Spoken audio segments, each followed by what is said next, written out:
दोस्तों, बहुत ही पुरानी बात है। एक गांव में एक अंधी बुढ़िया रहती थी। वह शिव जी की परम भक्त थी। आंखों से अंधी होने के बावजूद वह सुबह शाम शिव जी की सेवा में मग्न रहती। शिव जी बुढ़िया की भक्ति से बड़े प्रसन्न हुए। शिव जी ने सोचा, यह बुढ़िया रोज मेरी सेवा करती है, परंतु बदले में कभी कुछ नहीं मांगती। शिव जी उस बुढ़िया पर बड़े प्रसन्न हुए और एक दिन उसके सामने प्रकट हुए तथा बोले, मैया, तुम मेरी सच्ची भक्त हो। जिस श्रद्धा और विश्वास से तुम मेरा स्मरण करती हो, मैं उससे प्रसन्न हूँ। तुम जो वरदान चाहो मांग सकती हो।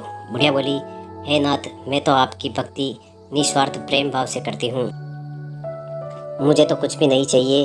शिव जी दोबारा बोले कि माई, मैं तो वरदान देने के लिए ही आया हूँ। बुढ़िया बोली, तो ठीक है, कल मैं अपने बेटे और बहू से पूछ कर बताऊंगी। शंकर भगवान कल वापस आने का वादा करके चले गए। बुढ़िया ने घर आकर अपने बेटे और बहू से शंकर भगवान की सारी बात बताकर वरदान लेने के लिए सलाह मांगी। बेटा बोला, माँ, हम गरीब हैं, तो तुम शंकर भगवान से ढेर सारा पैसा मांग लो, जिससे हमारी गरीबी दूर हो जाएगी और हम आराम से रहेंगे। बहू बोली, आप एक सुंदर पोते का वरदान मांग लो, जिससे आपको भी एक पोता मिल जाएगा। बेटे और बहू की बात सुनकर बुढ़िया चक्कर में पड़ गई। बुढ़िया ने अपने पड़ोसी से सलाह मांगी, तो एक वृद्ध पड़ोसी ने बताया कि तुम्हारी सारी जिंदगी तो दुखों में कट चुकी है, अब जो थोड़ा जीवन बचा है वह भी आराम से कट जाए, इसलिए तुम अपने लिए कुछ मांग लो। यदि तुम्हारी आंखें ही नहीं है तो तुम धन और पोते का क्या करोगी? तुम्हारे लिए तो सभी संसार की वस्तुएं बेकार है, इसलिए तुम अपने लिए दोनों आंखें मांग लो। पड़ोसी की बात सुनकर बुढ़िया घर आ गई और सोच में पड़ गई। उसने सोचा कि ऐसा कुछ मांगूं जिससे मेरा बेटा भी नाराज ना हो और बहू भी नाराज ना हो, साथ ही मेरी आंखें भी आ जाए। ऐसा सोचते सोचते दिन भर बीत गया। रात हुई और वापस सुबह शंकर भगवान प्रकट हुए और बुढ़िया से वरदान मांगने के लिए कहा।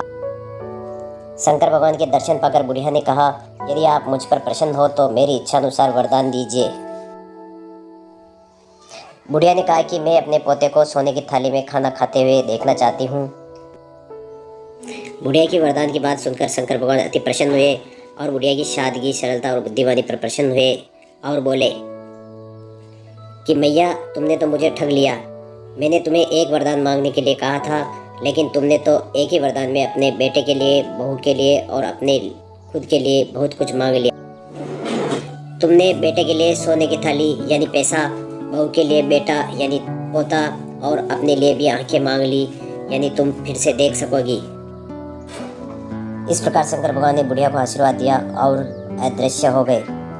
दोस्तों, आपको कहानी कैसी लगी कमेंट में ज़रूर बताएं। चैनल को सब्सक्राइब करते हुए एक लाइक ज़रूर करें, बेल आइकन को प्रेस करें।